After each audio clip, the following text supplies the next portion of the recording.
Hi UTLS students, in this tutorial I'll show you how to download LockDown Browser. LockDown Browser is a special web browser that some professors require you to have when taking an online test. To download, visit the official download website that can be found on the UT Dallas main webpage. In the search bar, type LockDown Browser and click the first link. Next, select the download link. Once you're on the LockDown Browser page, select the yellow Install Now button on the web page.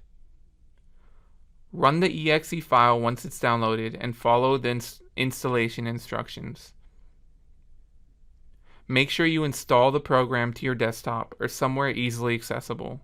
Once downloaded, you can run the file and the browser will open.